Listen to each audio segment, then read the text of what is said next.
Hello everyone. So today we are going to discuss illustration number 6 of admission of partner. So as you can see the question here, Samir and Nisha were partners sharing profit and losses in the ratio of 3/4 and 1/4. Showed the following balance sheet on 31st March 2018. So यहाँ पे समीर और निशा ये old partners है, इनका ratio है 3:1, that is 3/4 and 1/4. Balance sheet as on 31st March 2018. तो आप देख सकते हो क्वेश्चन में लाइबिलिटी साइड कैपिटल, समीर का कैपिटल दिया है 1,50,000, निशा का कैपिटल दिया है 1,62,000. So total is 3,12,000. General reserve 48,000. सो ये जनरल रिजर्व को हम डिवाइड कर देते हैं. क्रेडिटर्स 90,000. देन एसेट साइड में दिया है stock 90,000, fixtures 60,000, debtors 1,50,000 less RDD 15,000, bills receivable 90,000, cash in hand 75,000. इस तरह से 4,50,000 ये बैलेंस शीट की बोथ द साइड्स की टोटल है. तो ये आपको बैलेंस शीट दिया गया है. चलिए एडजस्टमेंट्स देखते हैं. They admit Poonam for 1/5 share on 1st April 2018 on the following terms. So 1st April साल के पहले ही तारीख को 1st April को इन्होंने क्या किया है, पूनम को एडमिट किया है फॉर 1/5 शेयर. तो 1/5 शेयर किसका हो जाएगा, यहाँ पे पूरे जो फर्म है उसमें से पूनम को 1/5 मिलेगा. Okay. Then number 1, Poonam introduce ₹1,20,000 as her capital. So Poonam उसके बदले में क्या लेके आ रही है, 1,20,000 का कैपिटल लेके आ रही है. पूनम वुड पे cash for goodwill which would be based on 4-year purchase of past profits of last 5 years. तो यहाँ पे हमें बोला गया है कि पूनम गुडविल लेके आएगी, लेकिन यहाँ पे एवरेज प्रॉफिट मेथड से आपको गुडविल फर्म का कैलकुलेट करना है और उस फर्म का गुडविल में से पूनम अपना 1/5 हिस्सा लेके क्या करेगी, ये ओल्ड पार्टनर्स को देने वाली है, मतलब फर्म में लेके आएगी गुडविल. ठीक है. तो ये प्रीमियम मेथड है, लेकिन हमें यहाँ पे गुडविल को फाइंड आउट करना है, फर्म का गुडविल फाइंड आउट करना है पहले, और उसके बाद हम पूनम का कितना शेयर है गुडविल का वो फाइंड आउट करके हम लोग को एंट्री पास करनी है. Then number 3, assets were revalued as under fixtures at 45,000. तो यहाँ पे फिक्सचर्स दिया है असेट में 60,000, अब हो गया उसकी value 45,000. So that is a loss on revaluation. Then bills receivable 1,20,000. So यहाँ पे 90,000 बिल्स रिसीवेबल था, अब 1,20,000 हो गया है प्रॉफिट ऑन रिवॉल्यूशन. तो एक बार फिर से बता दूं, जब असेट बढ़ जाते हैं प्रॉफिट होता है रिवॉल्यूशन में, जब असेट कम हो जाते हैं लॉस हो जाता है रिवॉल्यूशन में. इसका उल्टा कर देते हैं, लाइबिलिटी अगर बढ़ जाती है तो लॉस ऑन रिवॉल्यूशन होता है, और लाइबिलिटी कम हो जाती है तो प्रॉफिट ऑन रिवॉल्यूशन होता है. ठीक है. प्रॉफिट हम लोग क्रेडिट करते हैं और लॉस हम डेबिट करते हैं रिवॉल्यूशन अकाउंट में. Then stock at 60,000. So stock यहां पे 90,000 है, अब उसकी वैल्यू हो गई है 60,000, मतलब कम हो गया है loss on revolution. Then debtors at book value less a provision of 20%. मतलब बोला है डेटर की जो बुक वैल्यू है उसको क्या करना है, 20% लेस करना है. तो डेटर की बुक वैल्यू असेट में आपको 1,50,000 दिया, उसका 20% आप कैलकुलेट करोगे तो 30,000 होता है, मतलब 30,000 यहाँ पे आरडीडी है. आप ओल्ड में देख सकते हो बैलेंस शीट में कि हमें आरडीडी कितनी दी गई, 15,000 दी गई है, अब कितनी है 30,000 हो गई, मतलब और 15,000 से बढ़ गई. तो यहाँ पे आरडीडी बढ़ गई, लाइबिलिटी बढ़ गई, लॉस हो गया. ठीक है. रिजर्व हमारे बढ़ गए तो लॉस हो गया. Then bills payable of ₹15,000 have been omitted from the books. तो यहाँ पे बोला गया है कि बिल्स पेबल को पूरा का पूरा ओमिट कर देना है. ओमिट कर देना मतलब अभी हमें भरने की जरूरत नहीं है. तो बिल्स पेबल मतलब क्या, हमारे लाइबिलिटी है, लाइबिलिटी भरने की जरूरत नहीं, कम हो गई, तो पूरा का पूरा हमारा यहाँ पे क्या हो गया, 15,000 का पूरा प्रॉफिट ऑन रिवॉल्यूशन हो जाएगा, जो कि रिवॉल्यूशन अकाउंट के क्रेडिट साइड में पोस्ट करेंगे. देन आपको यहाँ पे एडिशनल इंफॉर्मेशन में और बताया गया कि profit for the last 5 years were as under. तो ये जो डिटेल इंफॉर्मेशन दी गई है ये हमें एवरेज प्रॉफिट मेथड मतलब गुडविल कैलकुलेट करने के लिए ये डिटेल्स दी गई है. तो यहाँ पे फर्स्ट ईयर का profit 60,000, second year 45,000, third year 75,000, fourth year 30,000 and fifth year का 45,000 ये प्रॉफिट की इंफॉर्मेशन दे दी गई है. तो यहाँ पे हमें बोला गया है, इंपॉर्टेंट ये है, देखते हैं क्या बोला गया है. Prepare revolution account, partners capital account and balance sheet after Poonam's admission. तो यहाँ पे हमें रिवॉल्यूशन अकाउंट बनाने बोला है, पार्टनर्स कैपिटल अकाउंट बनाने बोला है और balance sheet after Poonam's admission बनाने के लिए बोला है। तो ये एग्जाम के पॉइंट ऑफ व्यू से देखा जाए तो बहुत ही इंपॉर्टेंट सम है, बिकॉज एग्जाम में इस तरीके के ही सम पूछे जाते हैं और साथ ही साथ आपको जर्नल एंट्री के भी क्वेश्चंस पूछे जा सकते हैं। तो यहाँ पे दो टाइप के क्वेश्चंस एग्जाम में एक्सपेक्टेड है एडमिशन ऑफ पार्टनर के चैप्टर से। First type is journal entries बनाने बोलेंगे और बैलेंस शीट बनाने बोलेंगे, और सेकंड टाइप है जो आज हम लोग कर रहे हैं revolution account, partners capital account and balance sheet prepare करने के लिए बोलेंगे। तो चलिए शुरू करते हैं, ठीक है। सो यहाँ पे आप देख सकते हो in the books of the firm revolution account हमने बनाया है, यहाँ पे डेबिट साइड क्रेडिट साइड, ठीक है। सो ये 2 कॉलम्स का जो बनाया है, अमाउंट के 2 कॉलम्स है यहाँ पे।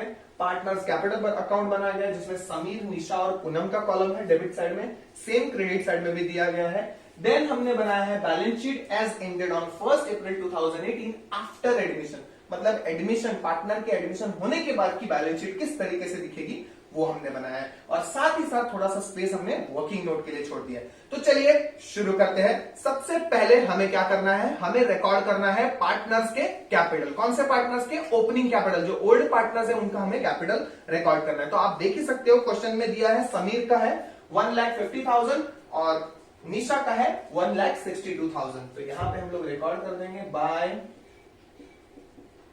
बैलेंस ब्रॉट डाउन, और यहाँ पे समीर के कॉलम में 1,50,000, निशा के कॉलम में 1,62,000। ओके, सो ये हो गया हमारा ओपनिंग कैपिटल, जो हम लोग के ओल्ड पार्टनर्स का कैपिटल हमने बैलेंस शीट में से लाइब्रेरी साइड से रिकॉर्ड कर लिया।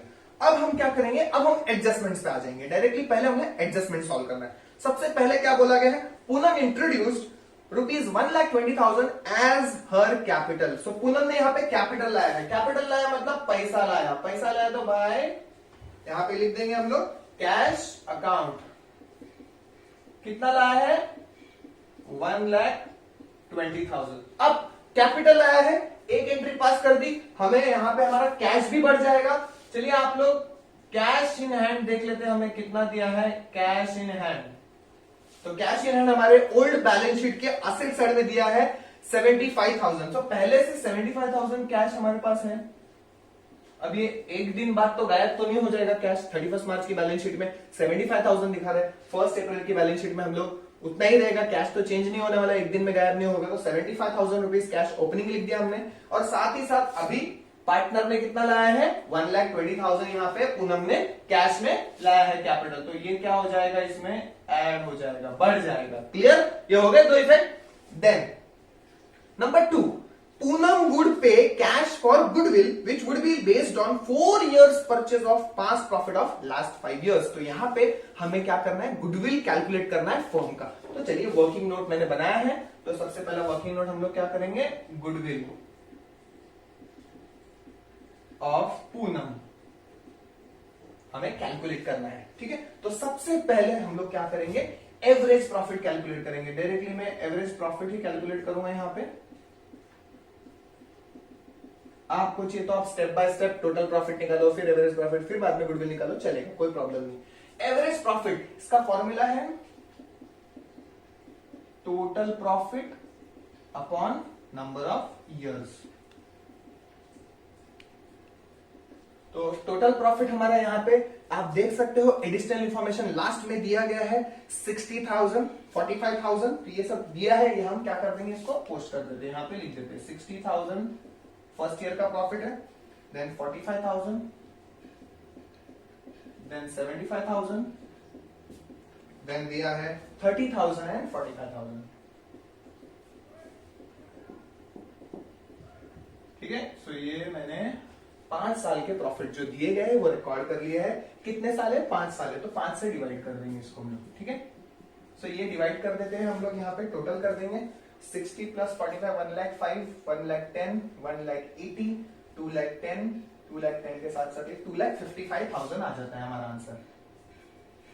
तो टोटल प्रॉफिट 2,55,000 है, डिवाइडेड बाय 5। तो यहाँ पे 5 से अगर हम लोग डिवाइड करते हैं तो हमें एवरेज प्रॉफिट जो कि है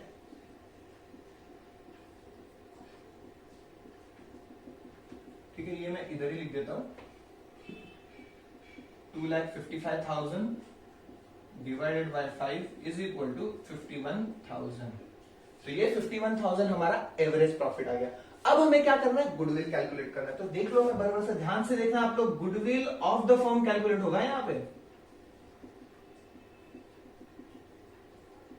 हम लोग ये मेथड से जब कैलकुलेट करते हैं तो फर्म का गुडविल कैलकुलेट करते हैं। तो गुडविल ऑफ द फर्म कितना है, average profit into number of years purchase. ठीक है। सो अब यहां पे एवरेज प्रॉफिट हमें दिया है 51,000 into number of years purchase भी दिया गया है। आप देख सकते हो क्वेश्चन में आपको यहाँ पे सेकेंड एडजस्टमेंट में ही बोला है, पूनम वुड पे cash for goodwill which would be based on 4 years purchase of pass profit of last 5 years। तो पास प्रॉफिट्स का हम लोग एवरेज निकाल चुके हैं। अब हमें क्या करना है, गुडविल कैलकुलेट करने के लिए 4 years नंबर ऑफ परचेज से मल्टीप्लाई करना है। तो ये 51,000 को हम लोग 4 से मल्टीप्लाई कर देंगे तो हमें मिल जाएगा 2,04,000।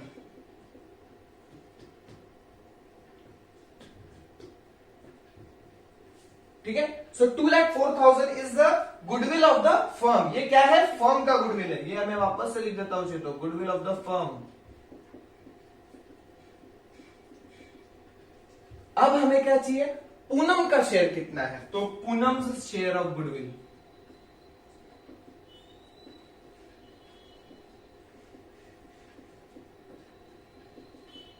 इज इक्वल टू, ध्यान से देखना, पूनम का शेयर 2,04,000 इंटू पूनम को कितना शेयर दिया जा रहा है, 1/5 शेयर दिया जा रहा है। तो आप क्या करेंगे, 1/5 से मल्टीप्लाई कर देंगे। तो यहां पे आपको मिल जाएगा 40,800 एज गुडविल ऑफ पूनम। तो यहां पे हमें अब मिल गया है गुडविल पूनम का 40,800। अब इसको क्या करना है हमें, ये पूनम क्या लेके आ रही है, गुडविल लेके आ रही है। ठीक है। तो पूनम गुडविल अगर लेके आ रही है, किस में लेके आ रही है, कैश में लेके आ रही है। तो कैश में लेके आ रही है तो इधर में क्या कर दूंगा, 40,800 ऐड कर दूंगा कैश में, और यहां पे आ जाएगा बाय गुडविल, और ये किसमें डिस्ट्रीब्यूट हो जाएगा, ओल्ड पार्टनर्स में डिस्ट्रीब्यूट हो जाएगा, जो कि ओल्ड रेशियो है इनका। तो यहां पे दिया गया है, तो ओल्ड रेशियो में हम इसको बांट देंगे, दैट इज 30,600, 10,200। अब बोलेंगे सर ये 30,600, 10,200 कहां से आया। तो ये जो 40,800 है, इसको हम लोग ओल्ड रेशियो में डिवाइड करेंगे। तो 40,800 इंटू 3/4, 40,800 इंटू 1/4। तो 40,800 इंटू 3/4 इज 30,600, 40,800 इंटू 1/4 इज 10,200। तो इस तरीके से गुडविल को डिवाइड कर दिया, यहां पे लिख दिया, दूसरा इफेक्ट 40,800 का कैश में आ गया। ठीक है। सो इज इट क्लियर, यहां तक गुडविल के एडजस्टमेंट समझ गए आपको। अब आगे की एडजस्टमेंट देखते हैं। Assets were revalued as under. तो यहां पे फिक्सचर्स बोला गया है ₹45,000। तो पहले फिक्सचर्स कितना था, 60,000 था। तो फिक्सचर्स हम कहां पे लिखते हैं, असेट में लिखते हैं। तो पहले फिक्सचर्स था 60,000, अब हो गया 45,000, मतलब 15,000 से क्या हो गया, कम हो गया। 45,000 हो गया, 15,000 से कम हो गया, मतलब इसको हम लोग क्या कर देंगे, लेस रिवैल्यूड। 15,000 से असेट कम हो गया, loss on revaluation. Revaluation account के डेबिट साइड में हम लोग लिख देंगे 2 फिक्सचर्स, और यहां पे लिख देंगे 15,000। ओके। देन नेक्स्ट एडजस्टमेंट, उसमें उसी एडजस्टमेंट में क्या बोला है, बिल रिसीवेबल ₹1,20,000। अब बिल रिसीवेबल कितना है ओल्ड बैलेंस शीट में, 90,000। तो पहले वो रिकॉर्ड करेंगे।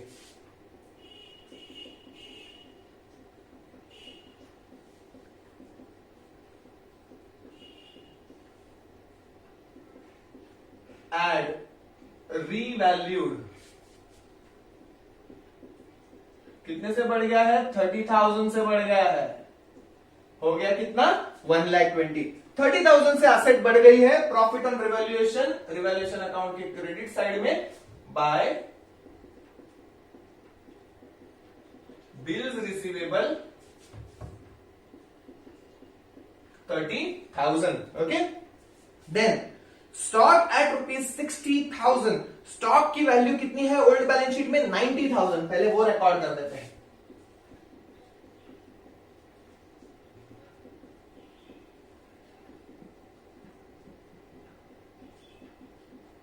हो कितनी गई है वैल्यू, 60,000 हो गई, मतलब 30,000 कम हो गया। अब ये 30,000 क्या हो गया, स्टॉक कम हो गया, लॉस हो गया, तो हम लोग रिवैल्यूएशन के डेबिट साइड में लिख देंगे to stock 30,000। Clear with this. अब आगे बोला है debtors at book value less a provision of 20%। तो डेटर्स की बुक वैल्यू कितनी दिख रही है यहाँ पे एसेट में, 1,50,000। तो यहां पे लिख देंगे डेटर्स 1,50,000 लेस कितना बोला है प्रोविजन, 20% बोला है, न्यू बैलेंस न्यू एडजस्टमेंट में 20% बोला है, मतलब कितना प्रोविजन हो जाएगा, 30,000। इसका मतलब बताऊं ना आपको, उन्होंने बोला है 1.5 लाख के डेटर्स है और हम लोग को ऐसा लगता है 20% हमारे डेटर्स क्या हो सकते हैं, डूब सकते हैं। ठीक है, तो यहाँ पे 30,000 रुपीज के डेटर्स डूब सकते हैं, तो कितना हो जाएगा यहाँ पे आउटर में 1,20,000 आ जाएगा अमाउंट।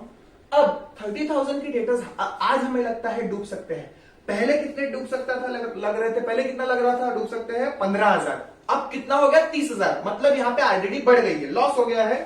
ठीक है, सो यहाँ पे लॉस हो गया है 15,000 का, तो यहाँ पे लिख देंगे टू आरडीडी 15,000। ठीक है, सो यहाँ पे लॉस हो गया, इसके लिए डेबिट साइड में लिख दिया।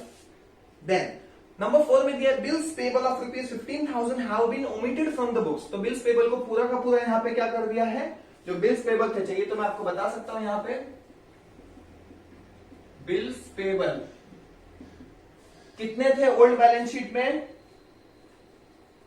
बिल्स पेबल यहाँ पे 15,000, यहाँ पे दिया ही नहीं है कुछ भी, तो कुछ लिखना ही नहीं है, इसको लिखो ही मत। मेरे को लगा बैलेंस शीट में दिया था, बैलेंस शीट में यहाँ पे कुछ दिया ही नहीं है, तो यहाँ पे 15,000 के जो बिल्स पेबल थे जो भरने थे वो अभी हम लोग ने क्या कर दिया, ओमिट ही कर दिया। ओमिट कर दिया मतलब जो लाइबिलिटी थी 15,000 की जो भरना चाहिए था लेकिन अभी नहीं भरना है, तो हमारा फायदा हो चुका है, तो यहाँ पे प्रॉफिट और रिवैल्यूएशन हो जाएगा।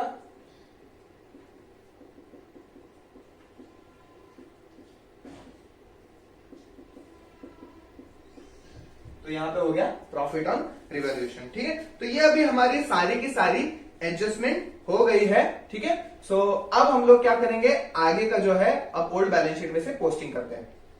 सो अब आगे की जो एडजस्टमेंट है नंबर 4 की, bills payable of ₹15,000 have been omitted from the books. तो अब यहाँ पे बिल्स पेबल यहाँ पे दिखाया नहीं है, यहाँ पे बैलेंस शीट में नहीं दिख रहा है, मतलब हम लोग ने पहले ओमिट कर दिया था, अब उसको इंक्लूड करना है 15,000 के बिल्स पेबल को, तो अब इंक्लूड करना है, तो यहाँ पे हम क्या करेंगे, बिल्स पेबल को इंक्लूड करेंगे। तो यहाँ पे इंक्लूड करना मतलब लाइबिलिटी साइड में हम लोग की बिल्स पेबल जो पहले नहीं थी अब वो बढ़ गई है।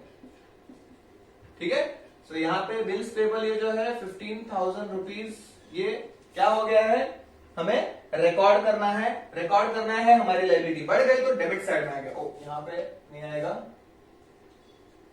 ठीक है, सो यहाँ पे हम लोग रिकॉर्ड करेंगे टू बिल्स पेबल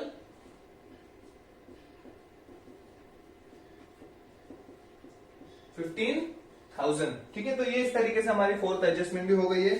अभी बाकी का तो कुछ अभी एडजस्टमेंट में दिया नहीं है, अब हम लोग क्या करेंगे, बैलेंस शीट हम लोग ओल्ड बैलेंस शीट में से पोस्टिंग कर लेते हैं। ओके, सो चलिए देखते हैं ओल्ड बैलेंस शीट में अभी हमें कैपिटल हमने रिकॉर्ड कर लिया 1,50,000 1,62,000, देन जनरल रिजर्व 48,000। तो जनरल रिजर्व को हमें क्या करना है, यहाँ पे बांट देना है। कहां पे बांटेंगे, लाइबिलिटी साइड में दिए, क्रेडिट साइड में बांटते हैं हम लोग इसको। तो भाई जनरल रिजर्व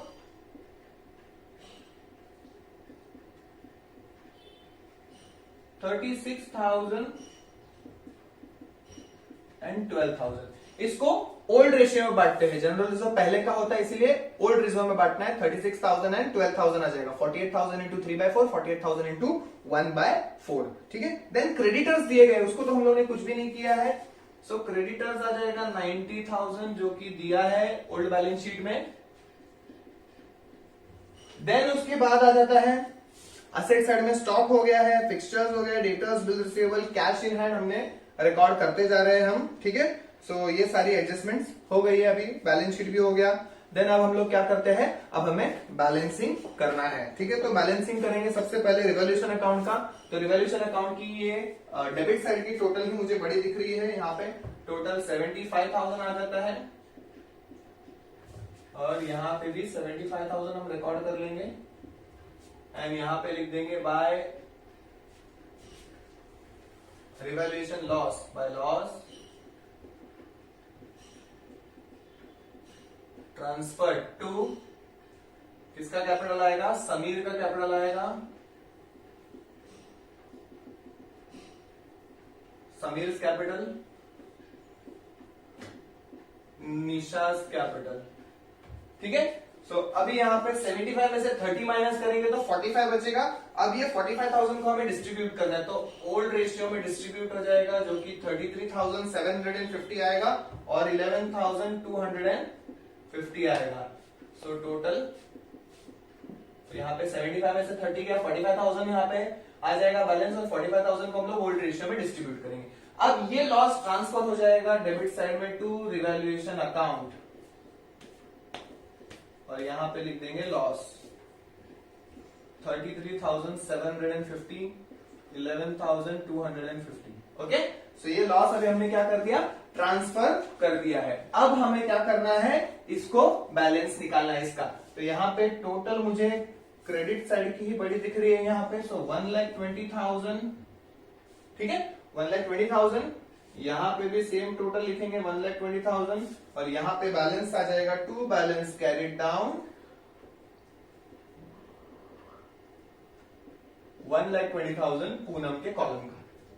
देन निशा के कॉलम का टोटल आ रहा है 1,84,200। समीर के कॉलम का टोटल आ रहा है, पहले निशा का कर लेते हैं 1,84,200, यहाँ पे 1,84,200 लिख देता हूं मैं। इसमें से लेस करेंगे 11,250, दैट इज 1,72,950। ये आ जाता है निशा का कैपिटल। देन इसकी टोटल आ जाती है, समीर के कॉलम की टोटल आ रही है 2,16,600। ठीक है, यहां पे भी सेम, उसमें से हम क्या करेंगे, 33,750 को माइनस करेंगे तो 1,82,850 आ जाएगा। तो ये इनका कैपिटल हो गया, closing capital, that is capital on 1 April 2018। ठीक है, सॉरी 2018। ये कैपिटल अब कहां पे डिस्ट्रीब्यूट हो जाएगा, ये चला जाएगा बैलेंस शीट में। सो यहां पे हम लोग लिख सकते हैं कैपिटल अकाउंट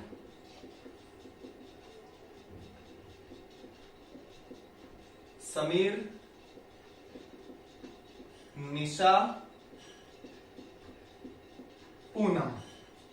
सो 1,82,850, 1,72,950 एंड 1,20,000।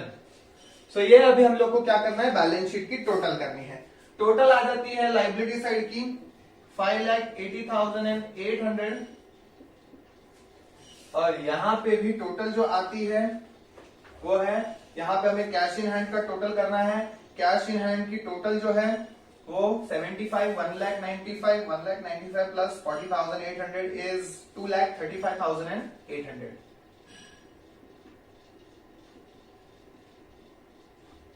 ठीक है, और तो कोई कैश है नहीं, तो 2,35,800 आ जाता है यहाँ पे। अब टोटल कर देंगे इसकी हम लोग, तो टोटल आ जाती है 5,80,800। सो बैलेंस शीट भी यहाँ पे टैली हो जाता है। तो आई होप आपको ये सम है इलस्ट्रेशन नंबर 6 समझ में आ गया होगा। So thank you so much. Okay, in case आपको कोई भी डाउट है, you can WhatsApp me, you can call me also. Okay, thank you so much. जय हिंद।